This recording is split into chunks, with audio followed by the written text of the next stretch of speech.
नमस्कार। पिछले व्याख्यानों में हम लोग भारत में सत्ता हस्तांतरण की प्रक्रिया का अध्ययन कर रहे थे और इसके तहत मैंने आपको बताया था कि भारतीय स्वतंत्रता अधिनियम के माध्यम से भारत को आज़ादी मिली, यानी ब्रिटिश सरकार द्वारा पारित किए गए एक एक्ट के माध्यम से भारत को भारत और पाकिस्तान नामक के दो डोमिनियन स्टेटों में बांट दिया गया और दोनों की दो संविधान सभाएं निश्चित की गई।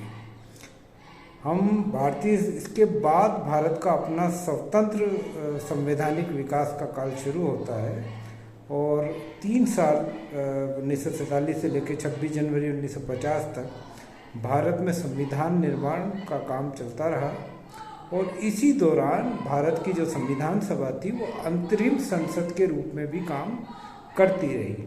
यानी संविधान सभा दो काम करती रही, एक वो संसद के रूप में कानून भी बना लेती रही पूरे देश के लिए अंतरिम रूप से, और वहीं दूसरी ओर संविधान निर्माण का महत्वपूर्ण कार्य भी उसे मिला। तो संविधान सभा के बारे में मैंने आपको कल पहले पूर्व के व्याख्यानों में बता दिया था कि इस भारत में जो संविधान सभा का गठन हुआ वो कैबिनेट मिशन के प्रस्तावों के तहत उसका गठन हुआ और उसमें 389 सदस्य रखे गए, जिसमें 293 ब्रिटिश प्रांतों और 93 देसी रियासतों और 4 चीफ कमिश्नर के प्रांतों से थे। और जब विभाजन हुआ तब विभाजन के बाद जो 389 की जो सदस्य संख्या थी वह घट के 299 रह गई। तो 299 में 270 जो सदस्य थे वो मनोनीत थे।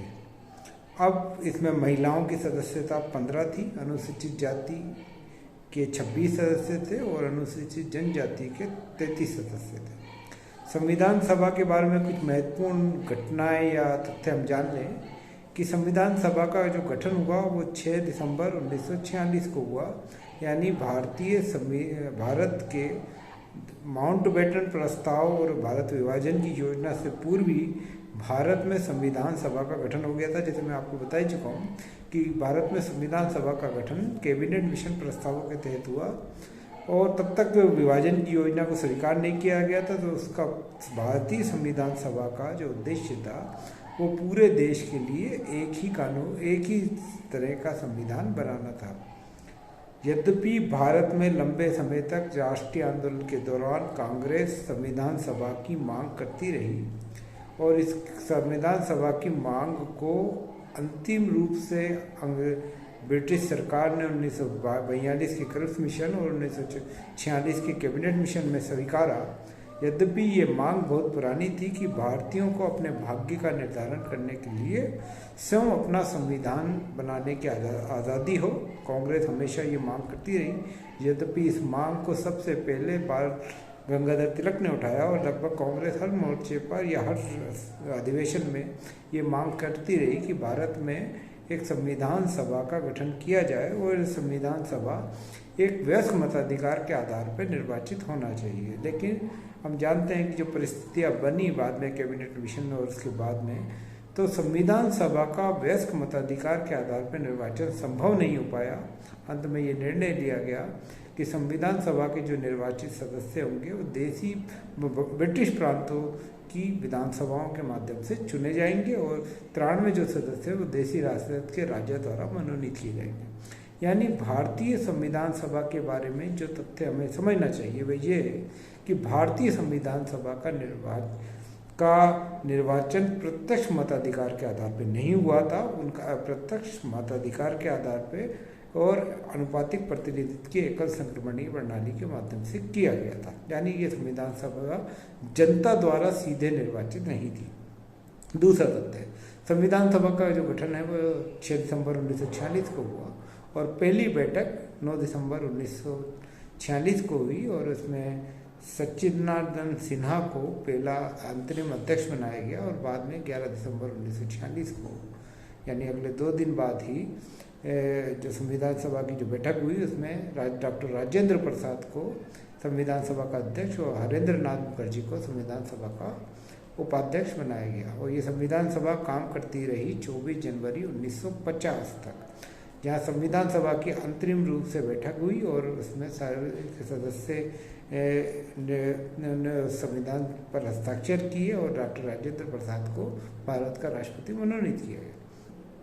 तो 24 जनवरी 1950 को संविधान सभा को आखिरी बैठक हुई। अब संविधान सभा में 13 दिसंबर को 1946 को नेहरू ने उद्देश्य प्रस्ताव प्रस्तुत किया। उद्देश्य प्रस्ताव का अर्थ ये है कि भारतीय संविधान जिसका निर्माण हो रहा है उसके उद्देश्य क्या हैं। तो उसे तो एक उद्देश्य प्रस्ताव प्रस्तुत किया गया और वह उद्देश्य प्रस्ताव कई रूप में भारतीय संविधान की जो प्रस्तावना है उसी को प्रतिबिंबित करता है, यद्यपि कुछ छोटा मोटा संशोधन भी इसमें शामिल है, उस पर हम बाद में चर्चा करेंगे।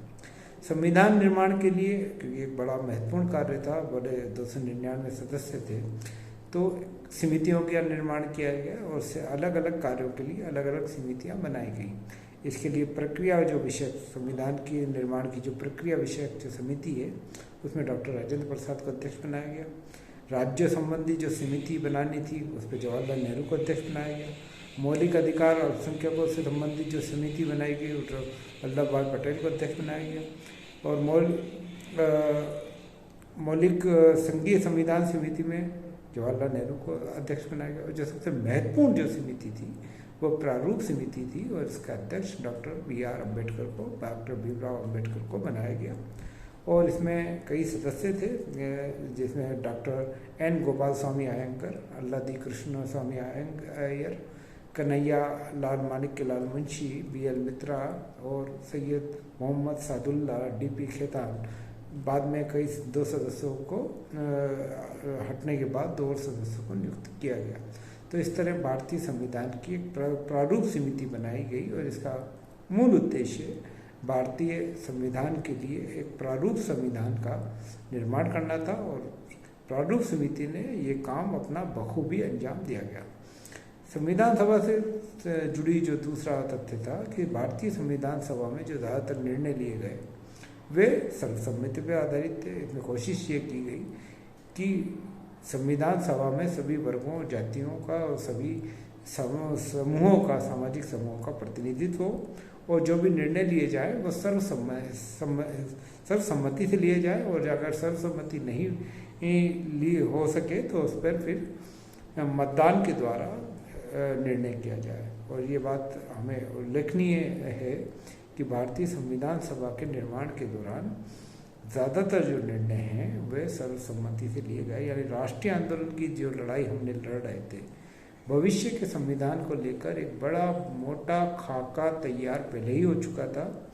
सदस्य उस भारत के लोकतांत्रिक स्वरूप, संसदीय प्रजातंत्र, मौलिक अधिकारों की स्थिति उसको लेकर एक मत थे। यद्यपि कई विवाद संविधान सभा में भी हुए, वो वाद विवाद हुए, संपत्ति का अधिकार एक बड़ा प्रश्न था और कई इमरजेंसी के जो भारत में आपातकाल के जो नियम थे उनको भी लेकर काफ़ी बहस हुई, लेकिन एक स्वस्थ बहस और परस्पर विचार विमर्श से ही भारतीय संविधान का जो प्रारूप निकल के सामने आया वह लगभग सर्वमान्य था और इस पर व्यापक बहस हो चुकी थी।